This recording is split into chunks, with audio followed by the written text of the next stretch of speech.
Vamos a abrir juntos la palabra de Dios en esta hora, una hora muy importante que Dios nos ha dado para disfrutar de este culto. En primera carta de Samuel, capítulo 7. En este tiempo estamos hablando del deseo de Dios. Dios ha puesto su deseo desde Abraham, desde Isaac, Jacob y más adelante después con José, Moisés. Y en la semana pasada estuvimos hablando del deseo de Dios, Josué y Caleb. Y hablamos algo un poco de la vida de este gran juez, que la Biblia dice que el Espíritu estaba sobre él y que mientras él estuvo con vida hubo paz en Israel. Hablamos de Otoniel. ¿Por qué? Porque es tan importante transmitir el deseo de Dios. Hoy, el día de hoy, el texto nos lleva ahora a hablar de Samuel. Y viendo la vida de Samuel, el deseo de Dios en él, que juntos podamos seguir como iglesia a través del culto y viendo nuestra siguiente generación, levantarlos como esos protagonistas, esos líderes espirituales, esos líderes que tengan la completa seguridad de su identidad y hoy que puedan saber que están delante de Dios también en cualquier lugar. Leamos juntos la palabra del día de hoy en 1 Samuel capítulo 7, versículos del 8 al 13. Por favor, acompáñeme en esta hora especial. Dice la Biblia en este tiempo.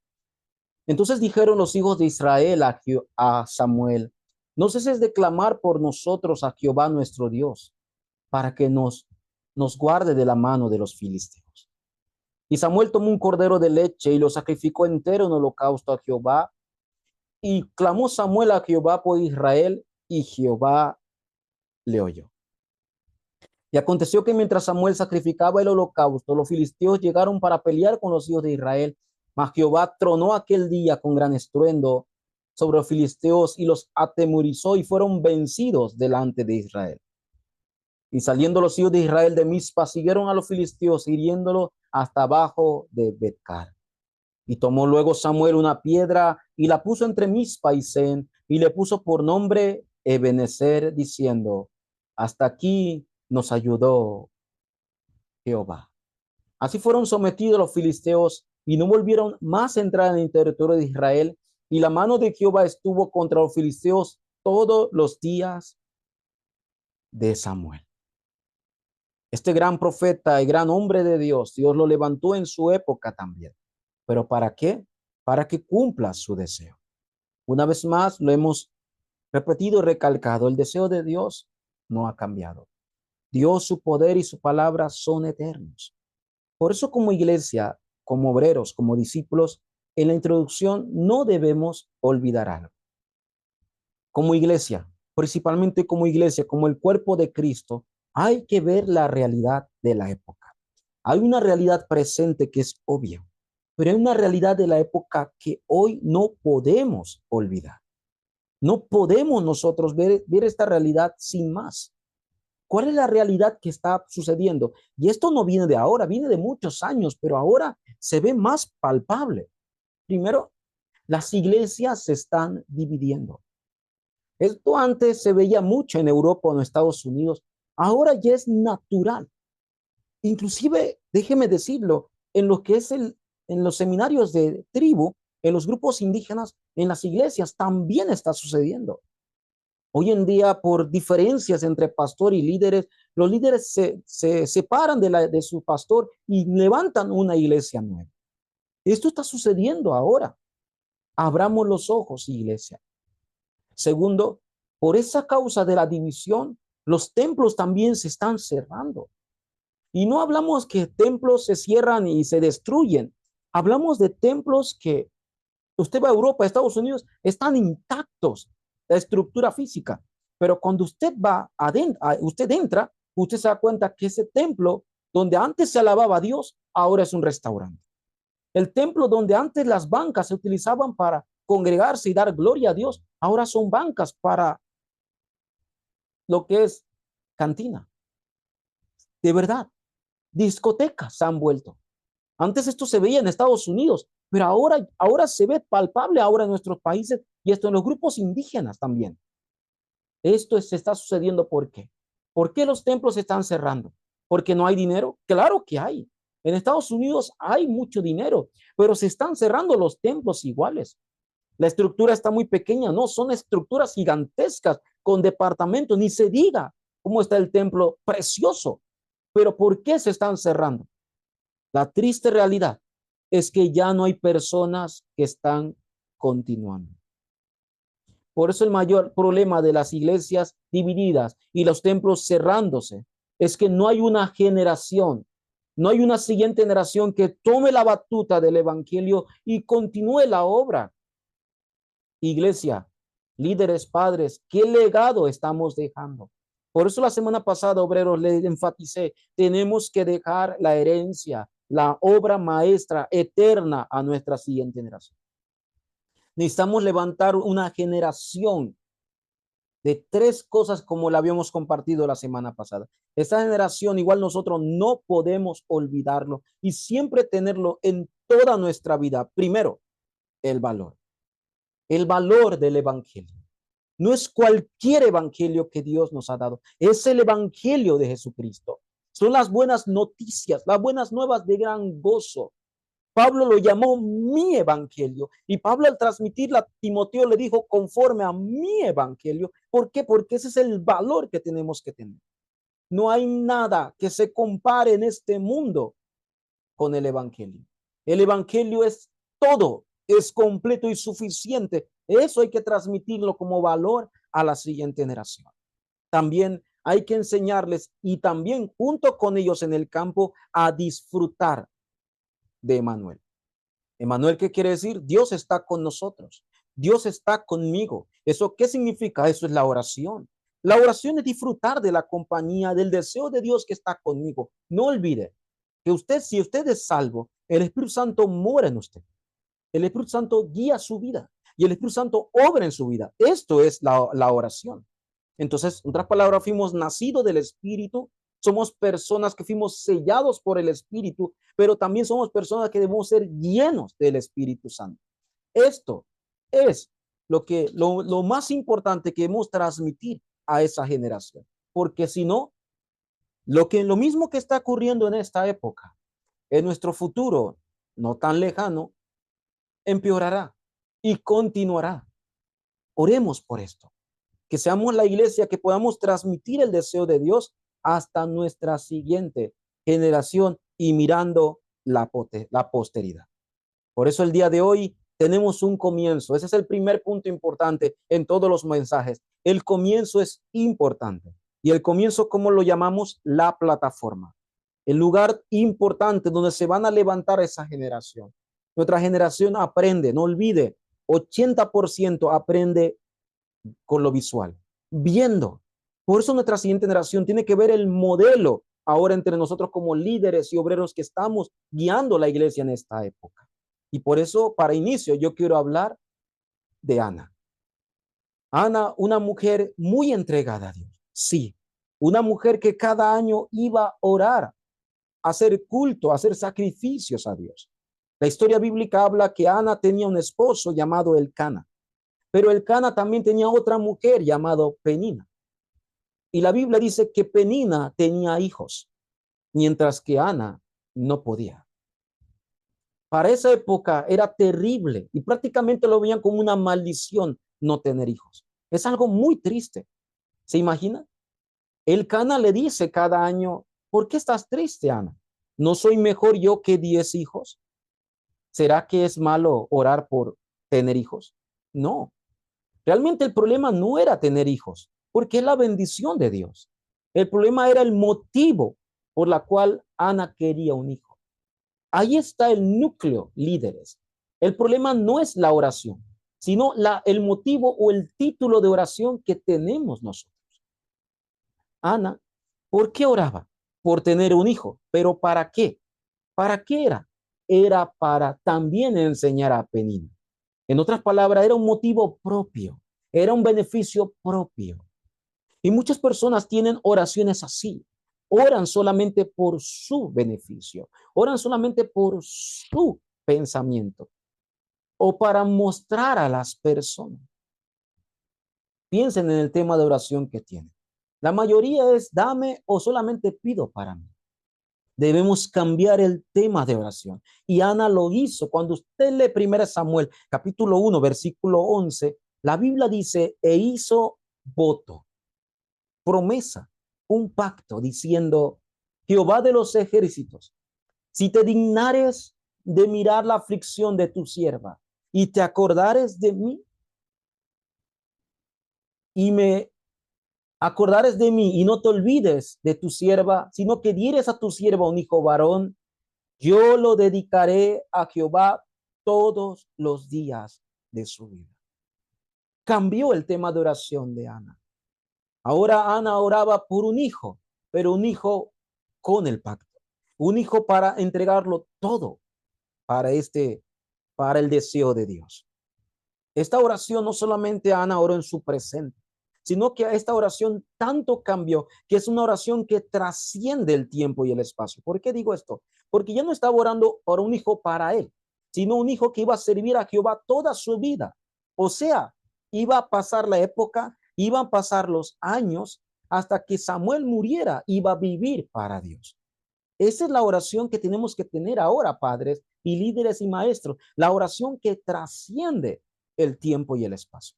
Es tan importante esta oración. Así que como obreros, como líderes que somos, tengamos títulos de oración correctos cuando estamos mirando a la siguiente generación. Una oración que mire el futuro. Lo segundo que podemos ver en la vida de Ana con esta respuesta es que Ana entendió que ahora ella está delante de Dios. En todo lo que Ana hacía, sabía que estaba delante de Dios. Mire, en capítulo 1, todavía estamos en el versículo 28, dice, yo pues, Ana dice, lo dedico también a Jehová, todos los días que viva será de Jehová. Y no termina ahí, dice, y adoró allí a Jehová. Ana entendió que está delante de quién, delante de Dios. Esto lo llamamos el culto. El culto tan importante que cada líder y madre cuando viene al culto debe entender es que no está delante del pastor ni delante de las personas. No es para recibir aplausos ni para mostrarles que yo vine al culto o para cumplir en un ministerio departamento. El culto es delante de Dios. Dediquen su vida completamente. Inclusive oren por la siguiente generación en el culto.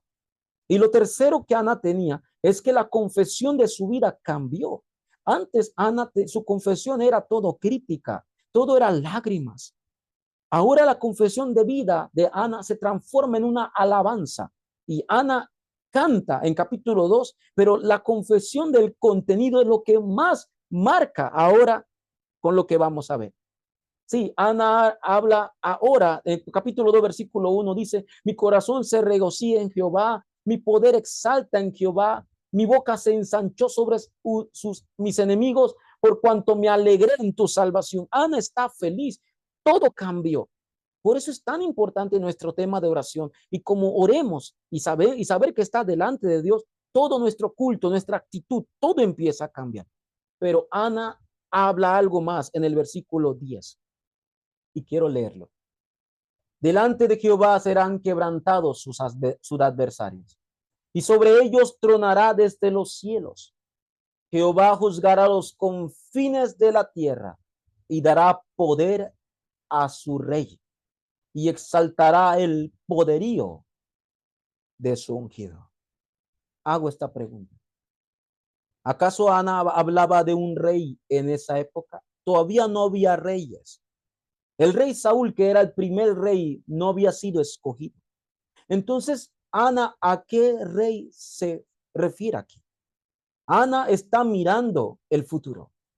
En la alabanza, en su confesión, está mirando el futuro. Y mire lo que dice al final, en el versículo 10 al final, y dará poderío de su ungido. ¿Quiénes son los que son ungidos en la época bíblica?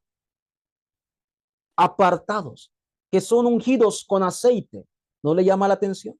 Los profetas, también los sacerdotes y por último, los reyes. Pero cuando habla de este ungido, no habla del ungido de cualquiera, habla del ungido que iba a ser el verdadero profeta, el verdadero sacerdote y el verdadero rey, aquel que iba a venir, a la promesa de Dios dada a los profetas del Antiguo Testamento. En el Antiguo Testamento lo llaman el Mesías prometido y en el Nuevo Testamento lo llaman el Cristo. Ana estaba mirando al Mesías. estaba confesando a Cristo, el verdadero profeta, el verdadero sacerdote y el verdadero rey, aquel que iba a abrir el camino, aquel que iba a perdonar todos nuestros pecados y maldiciones, y aquel que iba a venir como el rey verdadero a quebrantar la autoridad de Satán. Esta es la confesión que debe tener los padres, la confesión que debe tener cada maestro, la confesión que debe tener cada líder y cada pastor. Este debe ser nuestra confesión de vida en el culto delante de Dios. Comienzo. El comienzo es importante. Ustedes que son plataforma de vida, tomen la palabra. Número 2. Por eso con Samuel nosotros aprendemos algo. Siempre debemos estar delante de Dios.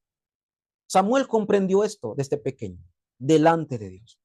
Samuel sabía para quién hacía la obra. Mire en 1 Samuel capítulo 2, versículo 18. Dice de esta manera. Y el joven Samuel ministraba en la presencia de Jehová vestido de un efod de lino. Y cuando hablamos que ministraba en la presencia de Jehová, ya Samuel desde muy pequeño trabajaba en ese templo. ¿Qué tipo de obra, pastor? Podemos pensar. Tal vez hacía las compras para el sacerdote Elí.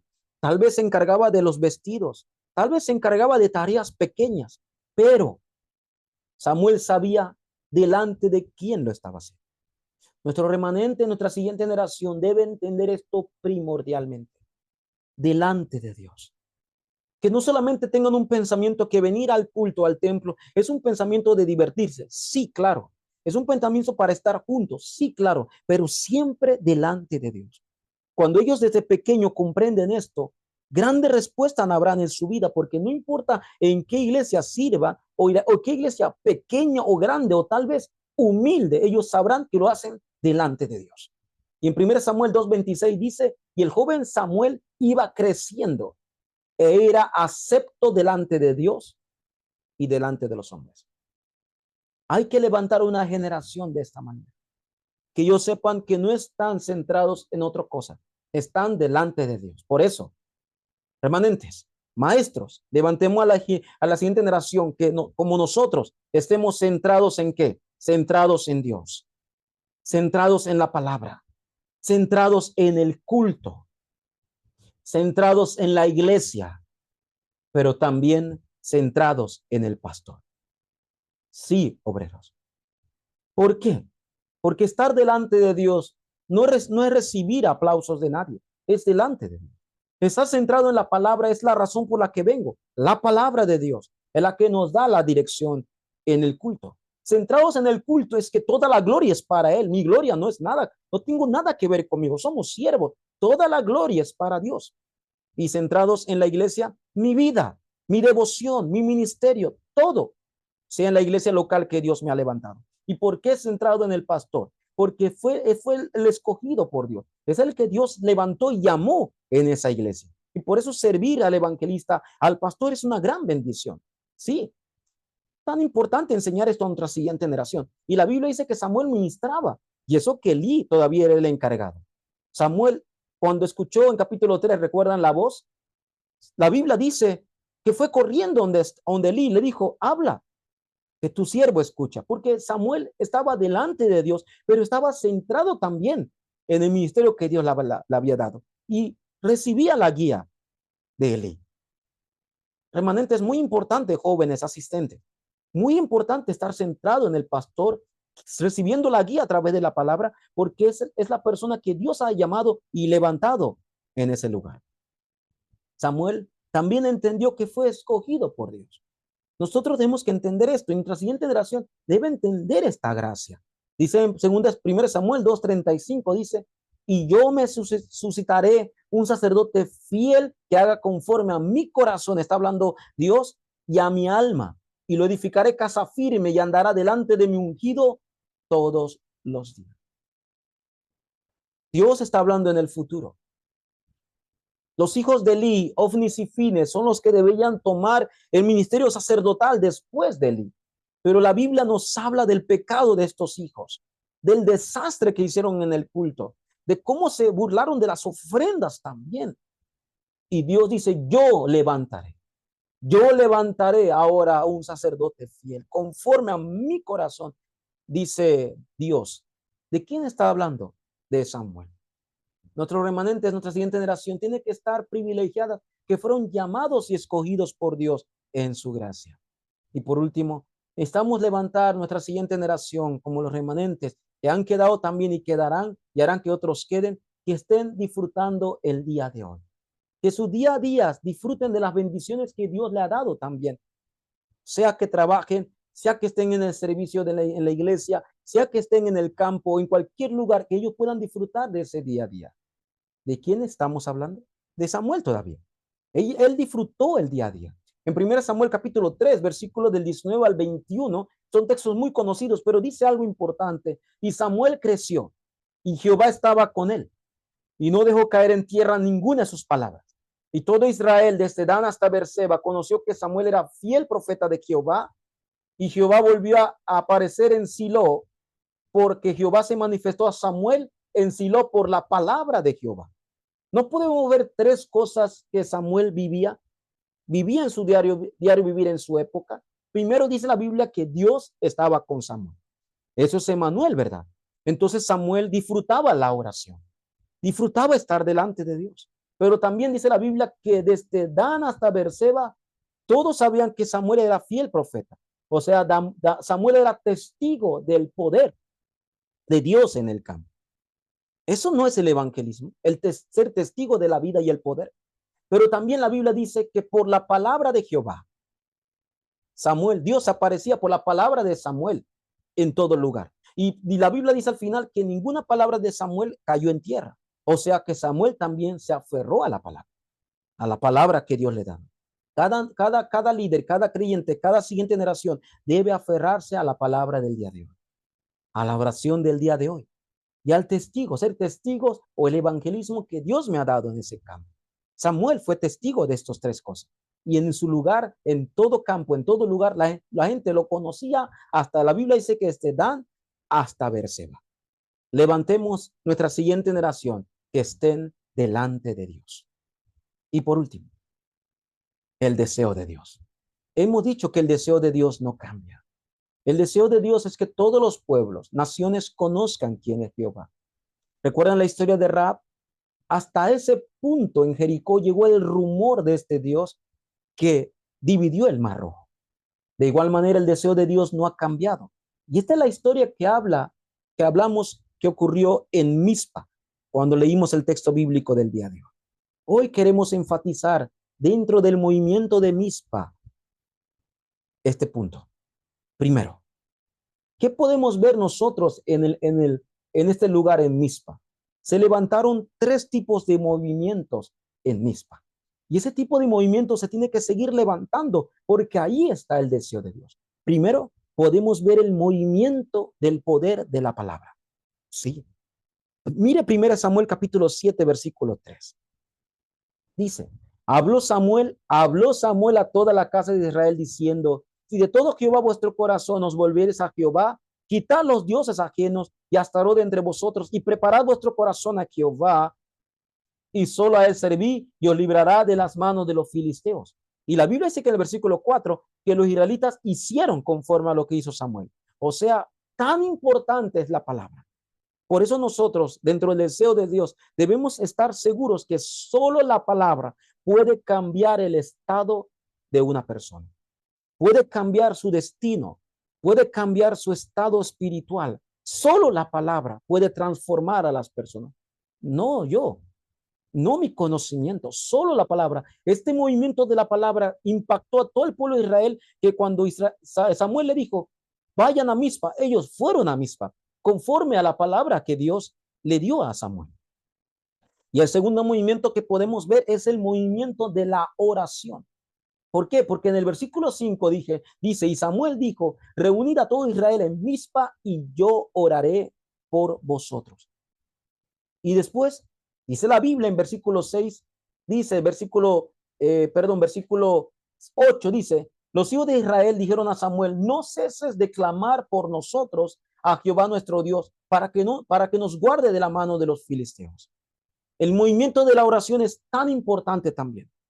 Dentro del deseo de Dios, nosotros tenemos que aferrarnos al título de oración que Dios nos ha dado y orar continuamente por esto. Ese es el deseo de Dios. Y la Biblia dice que Samuel oró en Mizpa, ofreció culto, sacrificios de leche, dice la Biblia, de cordero, ofreció delante de Dios en ese lugar. Pero ahí no termina todo. El tercer movimiento que se ve ahí, como les compartía, es el movimiento de la vida y el poder de Dios en ese campo. Sí, porque mientras ellos estaban en Mizpa, el pueblo de Filisteo escuchó. Y la Biblia dice que los guerreros o los soldados o las personas de Filisteos iban en camino hasta Mizpa. Sí, ¿a qué? A tomar, a seguir con, vamos a decir, burlándose de Israel, porque Israel estaba haciendo todos los días, era una afrenta, era un dolor prácticamente que el pueblo de Israel pasaba. Hasta ese día cambió todo. Ese día la Biblia dice que el pueblo de los filisteos, los príncipes, iban en contra de Israel. Y mientras Samuel ofrecía holocaustos o el cordero de leche o el sacrificio ofrecía, la Biblia dice que tronó en aquel día. Y aquel día que tronó, los filisteos huyeron. Ni siquiera Samuel y el pueblo de Israel tuvieron que hacer nada. Por eso le decimos que el evangelismo es el poder de Dios. El evangelismo es la obra y la vida y el poder de Dios en nosotros en el campo. Obreros, no se preocupen por nada. Hagan el culto correcto. Es lo que hizo Samuel, el culto delante de Dios, y se levantaron las respuestas en el campo. Esto es lo que Dios habla del movimiento de la vida y el poder. O lo podemos decir de esta manera, el evangelismo en el campo. Estos tres movimientos se vio en Mizpa. Y la Biblia dice que hubo paz en los días de Samuel, que los filisteos no entraron más a la tierra de Israel mientras Samuel estaba con vida. Esto es el poder de Dios. Esto lo llamamos testigos de la vida y el poder en el campo. Por eso el deseo de Dios es que todos conozcan su poder. Sí, pero el deseo de Dios también es que la iglesia, los creyentes, no olviden la palabra, no olviden la oración. Y no olviden que son testigos en el campo. Y por eso el culto es la bendición de toda bendición de cada creyente. Espero que el día de hoy, cada domingo, disfruten del culto y vean las respuestas que Dios va a tener en el campo, en su vida y en su ministerio. Quiero concluir el mensaje del día de hoy. Quiero volver a recordarlos. Por favor, oremos. No olvide que Dios, su poder y su palabra son eternos. No cambia. La hierba se marchita, la flor desvanece. La palabra del Dios nuestro permanece. ¿Por qué? Porque Dios es para siempre. Ya que Dios es eterno, su poder es eterno, su palabra también es eterna. En el capítulo 12 de 1 Samuel, Dios habla a Samuel y Samuel comienza a recordar de los hechos poderosos que hizo Dios antes de Samuel. Cómo Dios levantó a Moisés, a Aarón, cómo Dios sacó al pueblo de Israel de Egipto. ¿Por qué? Porque la palabra de Dios no cambia, porque el deseo de Dios no cambia, porque la obra de Dios hasta el día de hoy sigue. Mire 1 Samuel capítulo 12 y quiero terminar leyendo solamente el versículo 7, porque fue un discurso largo que hizo Samuel, pero dice en el versículo 7, ahora pues, aguardad y contenderé con vosotros delante de Jehová acerca de todos los hechos de salvación que Jehová ha hecho con vosotros y con vuestros padres. Allí Samuel hablaba de Jacob, habló de Moisés y Aarón, y habló también de los grandes jueces que se levantaron antes que él. Todos los hechos de salvación. Dios, su poder y su palabra no cambian. Y hasta el día de hoy, Dios desea salvar a las personas. No solamente a nosotros, sino a nuestro linaje. Así como Dios obró en la Pascua, obró con poder en los milagros y señales, Dios desea obrar en esta época. Por eso nuestra iglesia debe vivir con lo eterno. Debe aferrarse con lo eterno. Dios, su poder y su palabra. Así transmitir este mensaje de salvación. Pero ante todo levantar otra siguiente generación como Samuel que estén delante de Dios. Oro por ustedes, padres. Ana, esos padres importantes como Jocabed y Amram. Pero también oremos por la siguiente generación que se levanten y conozcan el valor de estar delante de Dios. Así juntos podemos ir al deseo de Dios, que nada ni nadie podrá parar. Dios, te damos gracias, Señor. Gracias por tu palabra que nos has dado el día de hoy. Oramos por la vida de los padres, esas plataformas importantes que tú has levantado en esta época. Oramos por la vida, Señor, de nuestra siguiente generación, que no olviden que están delante de ti. En todo lugar tú has levantado como testigos de la vida y el poder, Dios. Oro, Dios, para que la iglesia junto, desde el pastor hasta la siguiente generación, podemos ir viendo tu mayor deseo, disfrutando ese deseo, orando por esto y ver el cumplimiento de ella en todos los campos. Te damos toda la gloria a ti en este culto y oramos para que cada día la palabra se grabe, se enraíce y se personalice en nuestra vida. Oramos, Señor, por este culto. En el nombre de Jesucristo, que está vivo y junto con nosotros oramos. Amén.